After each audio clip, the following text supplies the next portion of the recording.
രാജഗിരിയിൽ നിന്ന് ഇറങ്ങി നമ്മൾ നേരെ വന്നത് കൊച്ചി വാട്ടർ മെട്രോ കാണാനാണ് ഗൈസ്.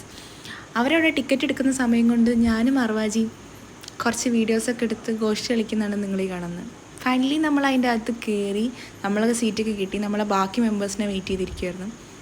ആദർശേട്ടൻ വന്നു ഗൈസ്. പുള്ളിയാണ് നമ്മളെ ഓൾ ഗൈഡായിട്ടുണ്ടായിരുന്നത്, ലേഡി ഗേൾസിൻ്റെ പാവം. അത് കഴിഞ്ഞ് നമ്മൾ നേരെ നമ്മളെ വ്യൂസൊക്കെ കണ്ടു, നല്ല രസമുണ്ടായിരുന്നു. ഗൈസ് ഞങ്ങൾ ലുലു മാളിലെത്തി. ആദർശേട്ടൻ കുറുകാൻ വേണ്ടിയിട്ട് അപ്പുറത്തേക്ക് കാണിച്ചു തരാം. കണ്ട ആ നിൽക്കുന്ന തെണ്ടി, അതാണ് ആദർശേട്ടൻ. അത് കഴിഞ്ഞ് നമ്മൾ 2 ദിവസത്തെ ഉറക്കക്ഷീണം ഉണ്ടെങ്കിൽ അതൊന്ന് വക വെക്കാണ്ട് ലുലു മാൾ തെണ്ടാന്നുള്ളതായിരുന്നു മെയിൻ. ഗൈസ് നമ്മൾ ലുലു മാളിലെത്തിയിരിക്കുകയാണ്. ഗൈസ് ഞാനും ഉണ്ട്, എല്ലാവരും ഉണ്ട്. മുള്ളാൻ വേണ്ടി മുട്ടി പലരും പോയിക്കണേ. ലുലു മാൾ കയറി എൻ്റെ മെയിൻ ഉദ്ദേശം തെണ്ടുക എന്നുള്ളതാണ്. അവിടെ നിന്ന് ഒരുപാട് സെക്ഷൻ കാണാണ്ടായിട്ടും ഞങ്ങൾ വന്നു പെട്ടത് ജ്വല്ലറി ഒക്കെ വെച്ചിട്ടുള്ളൊരു സെക്ഷനിലോട്ടാണ്. അതിൽ കുൽഫി അവിടെ തിരിച്ച് കളിക്കുന്നുണ്ട്.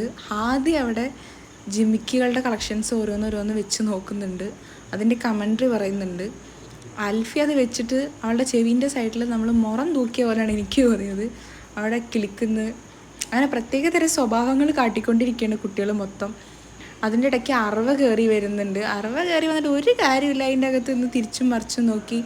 നമ്മളൊന്നും പർച്ചേസ് ചെയ്തിട്ടില്ല. നമ്മൾ നേരെ കിഡ്സിൻ്റെ സെക്ഷനിലോട്ടാണ് പോയത്. അതിൽ കാര്യം ഉണ്ടായിട്ടല്ല, നമ്മളെ കൂടെ ഉള്ളവർക്കൊക്കെ കുട്ടികളുടെ മനസ്സാണ്. അതുകൊണ്ട് നേരെ അവിടെ പോയിരുന്ന് ഓരോ ഗെയിമുകളും കാര്യങ്ങളൊക്കെ കണ്ടുകൊണ്ടിരുന്നു. പക്ഷേ നമുക്ക് 2 ദിവസത്തെ ക്ഷീണം നല്ല രീതിക്ക് ബാധിച്ചിട്ടുണ്ടായിരുന്നു. തലേന്ന് വരുമ്പോഴും നമ്മൾ ആരും ഉറങ്ങിയിട്ടില്ല. പകലും നമുക്ക് പ്രോഗ്രാം കാരണം ഉറങ്ങാൻ പറ്റിയിട്ടില്ല. അപ്പോൾ എല്ലാവർക്കും നല്ല ക്ഷീണമുണ്ട്, യാത്രാക്ഷീണവും ഉണ്ട്, വിശപ്പ് ഉണ്ട്. അതിൻ്റെ ഇടയിൽ കൂടെ തന്നെ നമ്മളെ മെമ്പേഴ്സ് നമ്മൾ വെയിറ്റ് ചെയ്യുവാണ്. ഫൈനലി നമ്മൾ ഫുഡ് കഴിക്കാൻ പോയി. ഫുഡ് കഴിച്ച് റിട്ടേൺ കയറിയതൊന്നും എടുക്കാൻ പറ്റിയിട്ടില്ല, അത്രയും ക്ഷീണമായിരുന്നു. നമ്മൾ ഏകദേശം എത്തിയപ്പോൾ തന്നെ പുലർച്ചെ ആയിട്ടുണ്ട്. എല്ലാവരും നല്ല ടയേർഡാണ്. അപ്പോൾ അത്രയേ ഉള്ളൂ, ബായ്.